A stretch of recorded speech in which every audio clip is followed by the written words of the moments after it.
the Protyre Motorsport Ginetta GT5 Challenge. The drivers have had to wait quite a long time to get their second race of the weekend in, but I'm sure it will be worth the wait. They had a really good race yesterday, really close race certainly yesterday, won by Will Orton, and they've got another race coming up now over 25 minutes around the Silverstone Grand Prix circuit. The drivers may have been sitting around watching the GT race for most of the afternoon, but I'm sure they're ready and raring to go now for what promises to be a really thrilling race. We consistently see good Ginetta GT5 Challenge racing here on the Silverstone Grand Prix circuit. These cars that slipstream well, and they can run side by side through pretty much every part of the circuit, and frequently do. So expecting a good entertainment over the next 25 minutes or so. As I said, Will Orton won the race yesterday, but the top four, come the checkered flag, were covered by less than a second. And Orton's winning margin over BMW Compact Cup race winner Mikey Doble, and now winner in GT5 Challenge as well as of the back end of last year, was only a tenth, just under a tenth and a half between Orton and Doble, with Will Jenkins third and Harley Horton for Elite Motorsport rounding out the top four. There were a few track limits penalties here and there, but generally a really good race that we're hoping we will see a repeat of in just a few minutes' time. Cars gridding up, they will head out onto their green flag lap very shortly. The last chance to get a little bit of heat into the tyres on what has been a warm day in the end here at Silverstone, but these tyres need to be in a very high operating temperature to work the best. So the drivers will be working hard over this next lap to get them there and prepare themselves well for the upcoming race. Will Orton, as I said, on the pole position, took the win in yesterday's race. He will not, though, start on pole position for it because it's second fastest qualifying times that set the grid. So you can see it's the yellow and black Elite Motorsport car of Harley Horton that has the pole position. Will Jenkins alongside. Let's run through that grid then. The two elite teammates putting slightly different liveries on the front row of the grid together. Yesterday's winner, Will Orton, then is third with his race car consultants teammate Nat Hodgkiss alongside. Hodgkiss was running well in the lead battle yesterday before a tangle at the loop ultimately put him out of the race. Former Mazda MX-5 Super Cup champion Sam Smith is fifth alongside Mikey Doble, the Zentek Motorsport driver, who's not had an ideal start to the season, so that second place finish yesterday was just what the doctor ordered for Doble. Ruben Haig and Conor Grady next. Grady, a bit of a stalwart of the championship now. He's been racing in GT5 Challenge for a number of years. He starts 8th for Zentek Motorsport, and then rounding out the top 10, Kian Donaldson and Ignacio Zanon for Raceway Motorsport, making the move from the AM to the Pro class for 2022. Aidan Hills, who again has had nothing but bad luck, crashes at Donington galore last time out, and disappointing 11th place starting spot for this one. He's alongside Dave Sutton, making the Team Avago racing car on the 6th row of the grid. Harry Mangan is next then, with Sam Harvey for company on row number 7. And the 8th row of the grid is where we will find Karim Sekat, who will start 15th on the grid. He's got Chris White alongside. They are the top two competitors within the AM class. So exactly the same cars, exactly the same equipment as the pros, but lesser experienced drivers. They still tend to have their own exciting battles. Paolo Santi and Balsidu will be a part of that if Paolo has sorted his clutch issue out from yesterday. Gerson Zarpello and Phil McGarty are next on the grid, with Neil Finnegan set to round out the 21 starters. So the GT5 Challenge, as I said, split into these two categories, the Pro and the AM drivers, but both classes usually see quite a little bit of action, some really good close racing, and it's not uncommon actually to see the AM drivers, some of them at least, getting into the mix with the pros at the front of the field.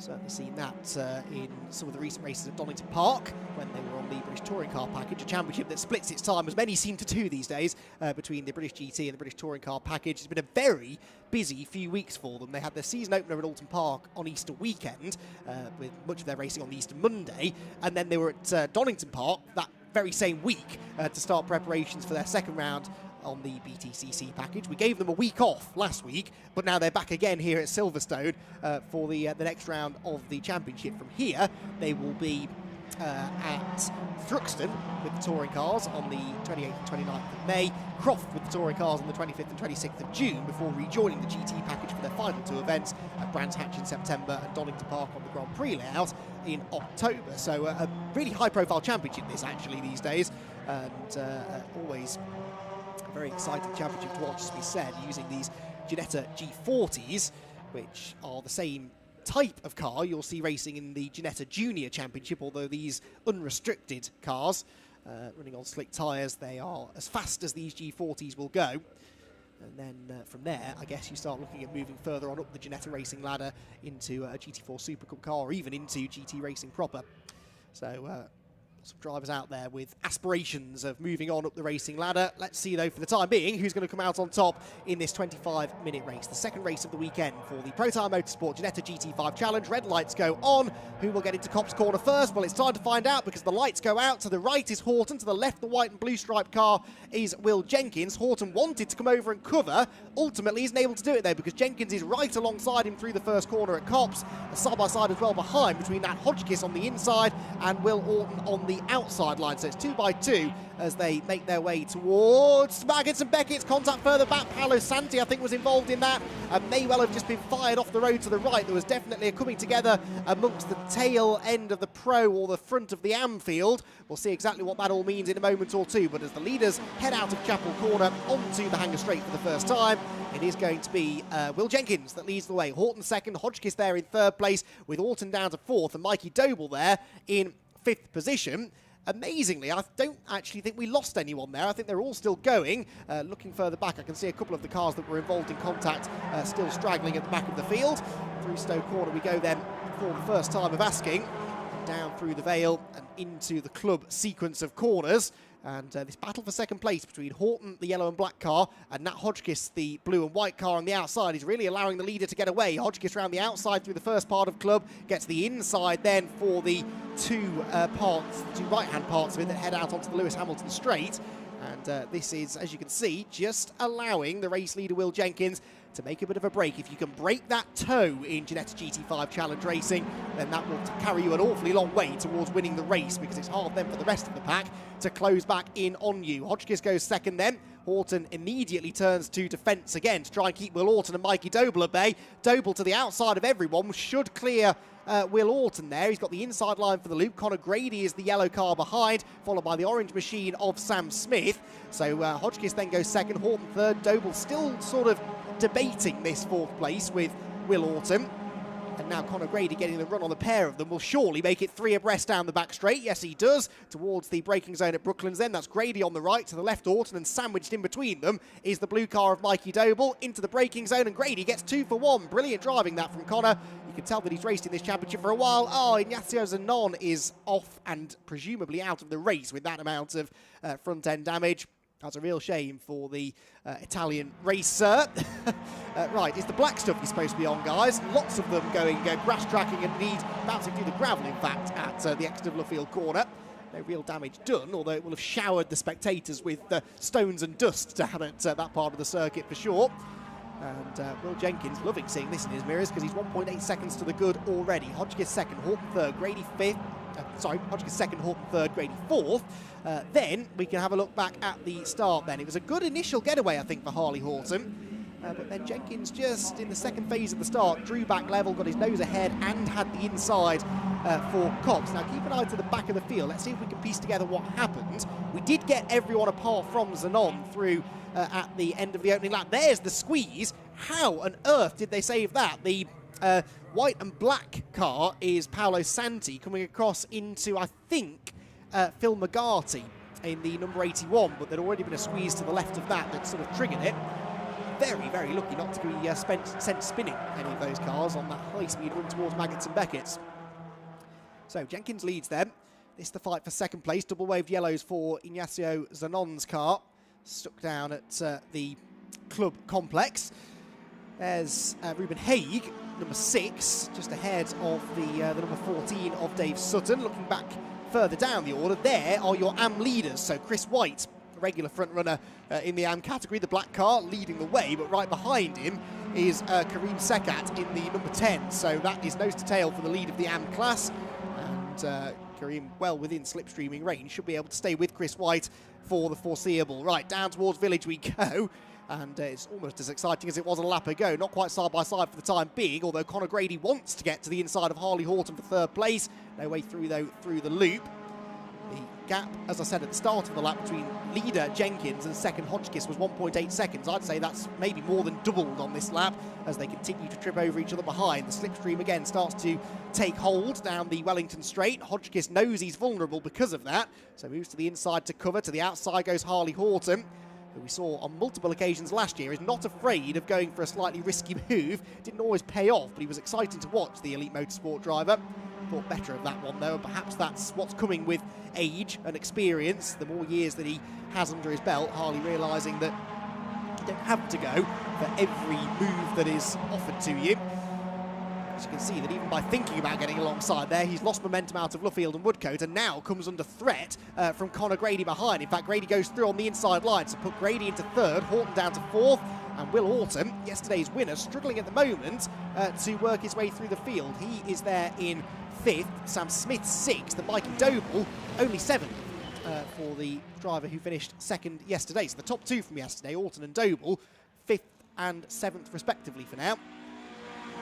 Jenkins in yesterday's race was third, so he was on the podium. Oh, that's Sam Smith. Sam Smith off the road at Chapel Corner, and having been in sixth place at the time, Sam Smith, I'm afraid, now will be right at the back of the field. And the TCR driver, unfortunately, somewhat detached from the rest of the pack, who are still fighting away down at Stowe.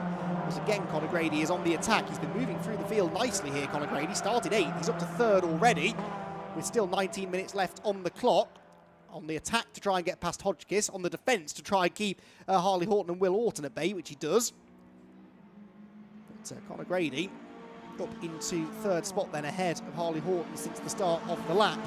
Damage there to the front of Ruben Haig's car. He's also fallen behind Dave Sutton now, so the black car of Dave Sutton up ahead of the number 6. And that for what I guess is now 7th place, because of Sam Smith's off. Shame that for Sam Smith, one of many drivers recently to make the move from Mazda MX-5s into Ginetta's. Aidan Hills, another who was a race winner in MX-5 Super Cup over the last few years, making the jump into the GT5 Challenge last year with one-off appearances, and now this year, having missed the season opener at Alton, he was back at Donington. There is Aidan, the blue and orange car just at the back of shot. Didn't have much look at Donington, and here just doesn't quite seem to have the ultimate pace. Will Jenkins does though. 2 minutes 25.593 was his lap time, his first flying lap of the race. So we're about 6-7 tenths or so off the fastest lap pace from yesterday. The fastest lap in that one set by Will Autumn at 24.820. So we'll see whether Jenkins can get anywhere near that. Of course, at the moment, he doesn't really have to push too hard because he's gaining ever more of an advantage over this group, who continue to battle so hard over second place that they're unable to keep pace with the race leader. It's still Hotchkiss in second then, Grady now third, but trying to get up the inside, then tries the outside down towards Copse Corner. The wide line in might give him a better exit from the corner. Hotchkiss needs to try and watch out for that. It is a good exit there from Grady. Can he get the overlap on the run down towards Maggots? I think he will do. So to the right-hand side of the road goes the yellow car of Conor Grady. This for second place, and he goes through. So Grady into P2, then Hotchkiss down to third. And Hotchkiss now will try to use the slipstream down the next straight, down the Hanger straight, to retaliate and get the place back. A good exit here from Chapel is crucial, though. The slipstream alone will not get you past. You need to be getting off the corner well, then tuck into that bubble of air and try to get the overlap on the inside, preferably down towards Stowe Corner. Grady ain't going to give him the inside line, though. Pulls to his right, our left to cover. And, of course, Hotchkiss doesn't really want to go to the outside because that opens the door invitingly for Harley Horton to throw his elite motorsport car up the inside, which he tried to do. Grady out wide there, and Nat Hotchkiss will take full advantage of that to get alongside, down into the Vale. Through the braking zone, turn left. Grady just gets it stopped and does manage to hold on to his newly acquired second place. So Grady second, Hotchkiss third, and now Will Autumn up the inside of Harley Horton. Elbows his way through there. That was good stuff. Got the better exit there from the first part of Club, and then sort of made sure that Horton couldn't come back at him through the second part. Were my eyes deceiving me there, or was that a little bit of smoke from the left rear corner of Conor Grady's car, the yellowy orange car in second place? It may have just been a trick of the light, but as he came out of Club Corner, it almost looked like a wisp of smoke coming from the left rear corner. Perhaps not. There goes Cian Donaldson up the inside. Here there we briefly saw the AM leaders in the background, but this is Cian Donaldson having just successfully defended from Harry Mangan into Village, then losing the place to Harry going through the loop. Then fighting straight back again on the exit. Brilliant racing there. Good racecraft from Cian Donaldson as well to have the presence of mind to let him go on the way in, knowing full well that he could probably get the run back down the Wellington Straight, and he does, and goes back ahead.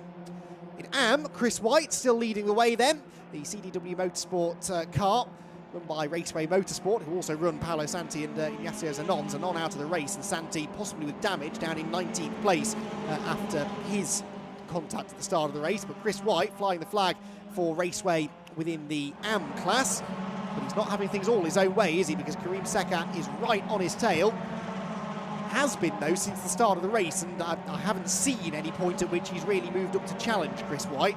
So, I'm not sure whether he's going to be able to find that extra bit of pace that he clearly needs to really challenge Chris, who holds on to that race lead again, heading out of Copse Corner. Now Sekat in the tow here. This is not really where you want to make the move, though. You need to be good through the next sequence of corners to then get the slipstream down the Hanger Straight. Now Sekat does look a little bit stronger this time through Beckett's, but then has a bobble going through the next left, and the gap just goes back out again. But then Chris White has a bobble of his own. That was arguably a bigger moment, and it will cost him momentum down the Hanger Straight. Oh, blimey, what's going on here? Grady still second just from Hodgkiss and Harley Horton, but Grady goes out wide. This is for second place overall in the race, and back into second goes Hodgkiss. Horton leaning on Conor Grady. Meanwhile, it's side by side in the AM class, and we have a change of lead with Karim Sekat around the outside, but he's on the dirty side of the road. Chris White is always going to fight back on the grippier inside, and again shows his experience there. Chris been racing for a few years now in Ginettas, and as has Karim, in fairness.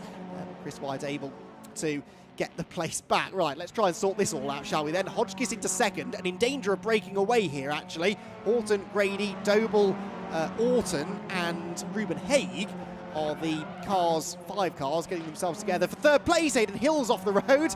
That was the screech of tyres I heard in the background. He goes rallycrossing, which is suitable for a former junior rallycross start. He's got some good car control, has Aidan Hills, but has often had to demonstrate that a bit more than he would like this season. He's been caught up in quite a few bits of contact and on-track incidents. And, saves that one, but will undoubtedly have lost a position or two as a result. So there you can see the leader, still Will Jenkins. Second, the blue car, number 95 of Nat Hodgkiss, and then third, Horton, ahead of Grady now. So Horton, Grady, Orton, Doble, Haig, nose to tail through Brooklands. Plenty of people staying on right to the end of the day to enjoy the racing there in the BRDC grandstand. And they're enjoying a very, very close battle here, albeit one really now just for the bottom step of the podium. Unless these two start working together, which I doubt they will, it looks like maybe the second place car, Nat Hodgkiss, might just have the pace to escape up the road. And yep, here is evidence to support my theory of them not working together, because Horton defends his third place into Copse. Does get back over to the racing line though before they turn in, so in the end would not have delayed himself too much through the corner. And he's just close enough to Hodgkiss that he's still picking up a whiff of that slipstream. And you can see, even on that run, relatively short as it is between Copse and Maggots, that toe just drags him straight back onto the tail of Hodgkiss. So forget everything I said half a lap ago. They can stay with Hodgkiss, and indeed Harley Horton doesn't just want to stay with him, he wants to get second place away. Leader out of Chapel, down the Hanger Straight, all of the action happening some way behind Will Jenkins, which is exactly how Will Jenkins likes it. He's having a nice, serene Sunday afternoon drive around Silverstone. Anything but for the battle for second place here. Hodgkiss defending the inside. Horton, again, looks to the outside. Doesn't want to commit to that line because he's learnt once already that Conor Grady, as soon as he sniffs half an opportunity to get up the inside, will go for it. Someone else, I fear, was visiting the scenery in the background, judging by the screech of tyres that I heard again going through Stowe. Trying to see if maybe David Sutton is there. Yes, he is still there. Then it should be, no, maybe not. Might have just been a slide as opposed to an off-track excursion proper. Yes, you can see the black car of Sutton then somewhere behind him, still Aidan Hills and Harry Mansell, although Cian Donaldson, I would argue, has fallen back a little bit. Chris White making himself a bit more comfortable now in the AM class lead, the yellow and black elite car of Karim Sekat. Start of the lap, 6/10 behind. I'd say it's similar, maybe a little bit more now as they head into Abbey Corner. And Chris has maybe got a bit of a tow from the car ahead of him, which is the pro entrant of Sam Harvey, and that will be helping Chris White here. A little bit of slipstream will help him in a defensive manner to keep Sekat at arm's length. Oh dear, right, here we go. Side by side for second. Hodgkiss is in danger of being hung out to dry, but actually gets back over to the inside in front of Horton, who dives back round the outside. Grady sniffing around on the inside line as well. And remarkably, I don't think any of those positions actually changed going down the Wellington Straight, despite the fact they were all overlapping each other at one point or another. So still Hodgkiss in second, but he's had one go at pulling the pin, so to speak, and breaking away. Hasn't been able to do it. He's got 10.5 minutes now to try and defend from this huge group of cars behind him. Down towards Copse then. Which way does Horton go? He looks to the outside again, not trying to make the move at Copse, just trying to get the better exit speed. Chris White coming through. Now, I just heard a screech of tyres out of the window, I think. Or maybe not out of the window, but that, I fear, might have been because of Chris White. Because, yes, White, who was leading the class, is not leading it anymore. He comes across the line now some way down the order. Oh, and he did it all on his own. Chris will be furious with himself for that. Did well to avoid getting stuck in the gravel, actually. Just pulled the car up in time.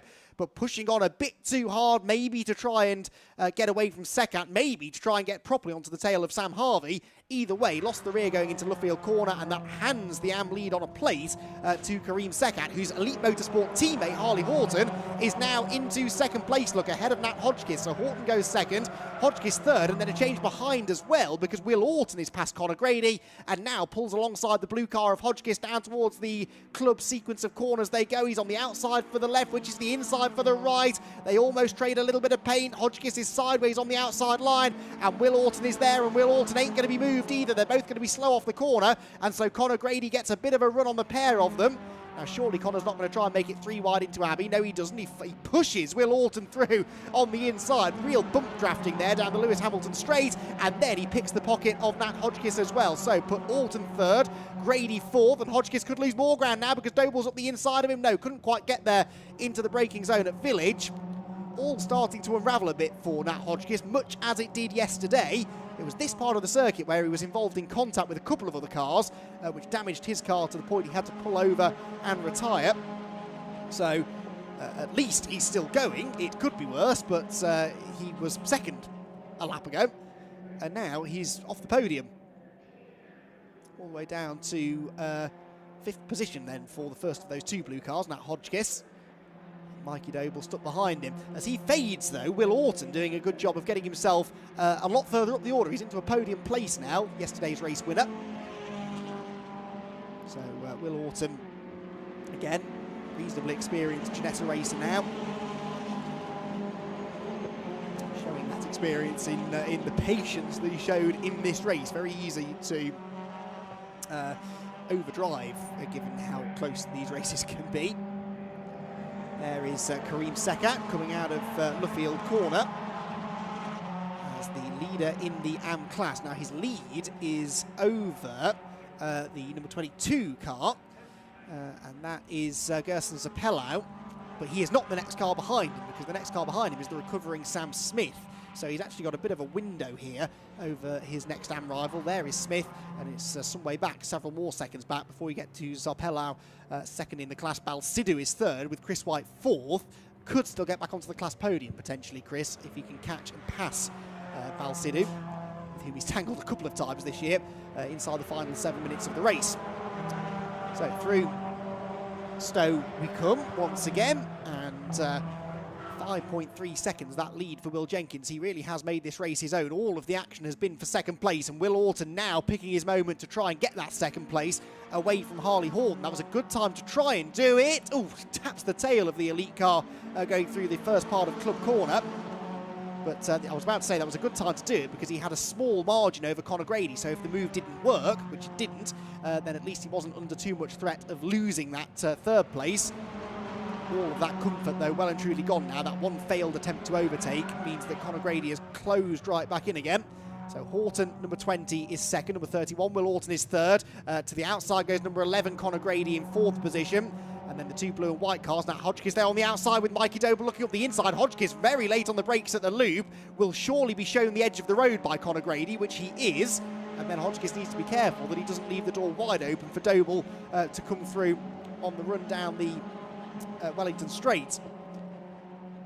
Brilliant racing this. A shame in a way it's not for the race lead, but still, 5 of them underneath a very, very short pocket handkerchief that you could throw over them.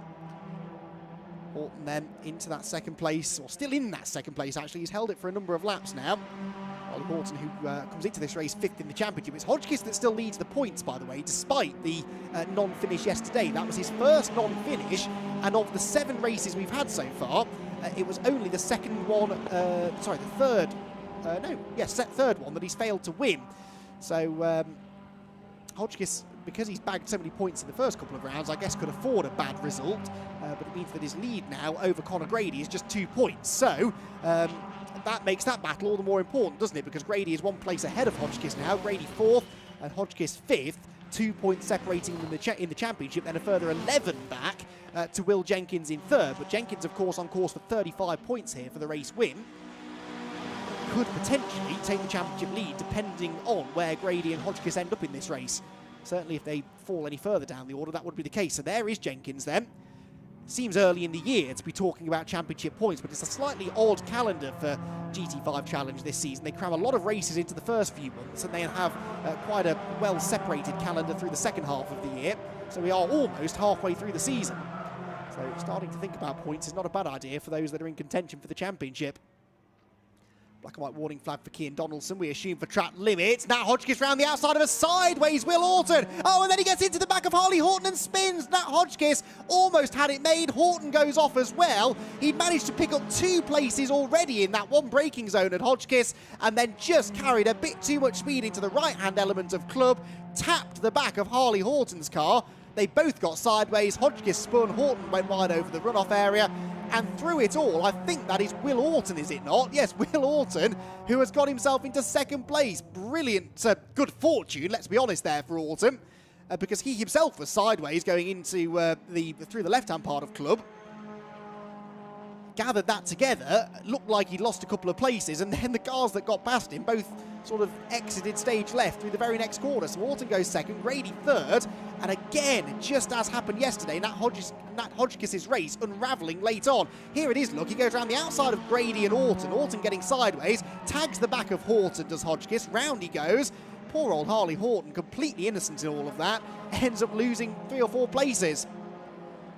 So all of the points calculations I was trying to do earlier on go immediately out of the window, because Hodgkiss now drops right back. He will almost certainly lose the championship lead now, unless we have even more drama over the last couple of laps, which I wouldn't bet against. 3 minutes on the clock. They're lapping in the 2:25s and 6s, so this will be the penultimate lap of the race. A 6.4 second lead is enjoyed by Will Jenkins over who in 2nd place? Still Will Horton for now, although Grady was almost overlapping into Copse Corner.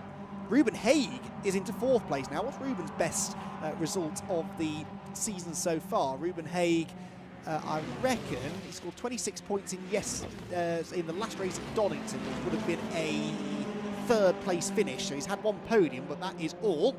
That is Gerson, isn't it? With the front bodywork very much loose, the bonnet flapping in the air. Gerson Zarpallo, who lost 2 places on that lap. Chris White is back into 2nd place in the AM class now, having taken advantage of Zarpallo's dramas and overtaken Balsidou. White is 7.3 seconds behind the race leader Karim Sekat, though I don't think he's going to get there in 2 laps, so 2nd in class might be all he can do. Oh, well, Chris White had just gone through, actually, and Balsidou, well, it's hard to see exactly where the contact happened. It might have been Gerson Zarpallo into the back of Chris White, which dislodged the bodywork, and then Balsidou was sort of obscuring the view, but Sidou going through as well, White having already passed him before that all kicked off at Brooklands. So a lap and a half to go then, no doubt about the race leader, but still 3 of them contesting the lower steps on the podium. As I just established then, Ruben Haig has had a 3rd place this year, which I'm pretty sure is his best ever result in the championship. Can he get a 2nd? It's there, almost within reach, especially if Grady and Horton start tripping over each other. Ruben Haig in a perfect position, actually, apart from the fact he's got that bit of damage to the front of the number 6 car. He's got no one behind him, look. All of the calamities a lap ago at Club have opened up a nice little cushion back to the cars behind, so he can attack without fear of being attacked himself. You can see it's Mikey Doble that sort of leads the next group. He's picked up some damage somewhere along the line. Grady weaving around again in the mirrors of Will Horton. who had to fight hard for the victory yesterday as well, managed to hang on by just under a tenth and a half. This time it's likely to be a similarly close run thing, albeit for second place as opposed to the race win. Out of Luffield, through Woodcote Corner then, across the line has gone the race leader Will Jenkins. He's onto his final lap.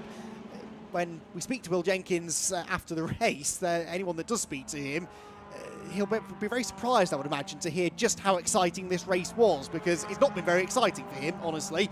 He's really backed up the pace now. 4.5 seconds is the gap. He was a couple of seconds slower than this group on the previous lap, and I don't for a second think that that is an issue for Jenkins. He just doesn't need to push. He's had a really serene, uneventful 25 minutes of racing, which he'll be hoping will continue for another 3/4 of a lap, and he'll claim another race victory. Will Jenkins, already twice a race winner, took a race win at Alton Park, a race win at Donington Park, and now he's going to get one at Silverstone as well, so a win at each of the opening 3 events. For second place, though, it is all still up in the air, because here comes Conor Grady again to the outside of Will Orton, draws level, the car wobbling around under braking. I'm not sure what that was all about, as he really desperately tried to get the car stopped. He does get it stopped, but Will Orton gets it stopped a bit better and manages to carry more speed through the turn and hold on to second place. Ruben Haig now moving up alongside Grady. But the outside, again, is a difficult place to be going into Club. Now, the 2 cars ahead both running a bit deep. That might give Ruben the run off Club Corner. Doesn't know, so they stay, again, as they were.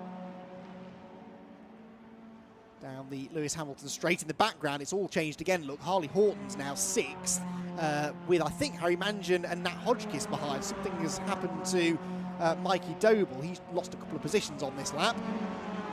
Through Village. They will come through Farm, then into Village, and Conor Grady, that car's really...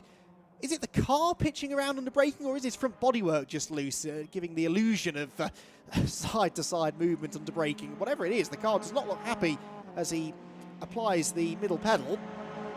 Try and get the car stopped into the braking zones. He's running out of time now as well. He's realistically got one more good opportunity, and that's now down the Wellington Straight and into the braking zone at Brooklands. Again, Orton knows exactly where to place the car. To the inside he goes, leaving the middle ground for Grady, and the outside line for the 3rd car, Ruben Haig. Is this the order they'll finish, or are we going to see some changes within the podium places over the last couple of corners? Jenkins is out of the last corner already, well on his way to a 3rd race victory of the season.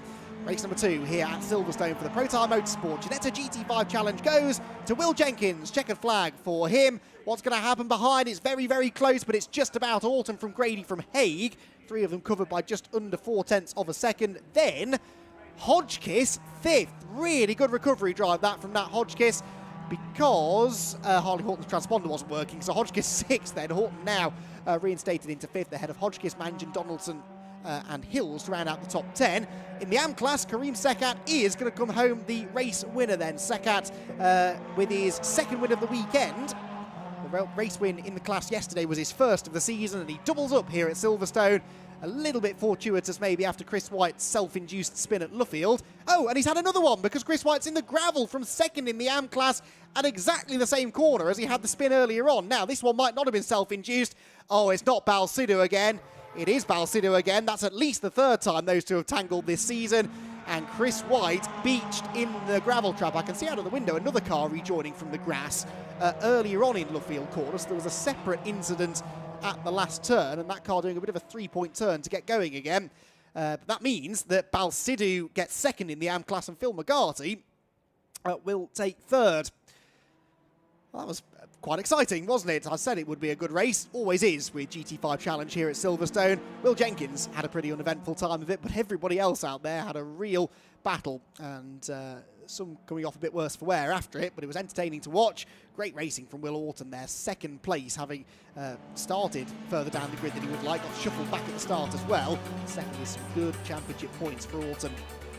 So, Will Jenkins gets the win. 2.7 seconds his winning margin. He was 6-7 seconds up the road at one point though. Will Orton 2nd, Conor Grady 3rd, Ruben Haig with another really good result in 4th, Harley Horton 5th, Nat Hodgkiss 6th, and will probably now lose the championship lead.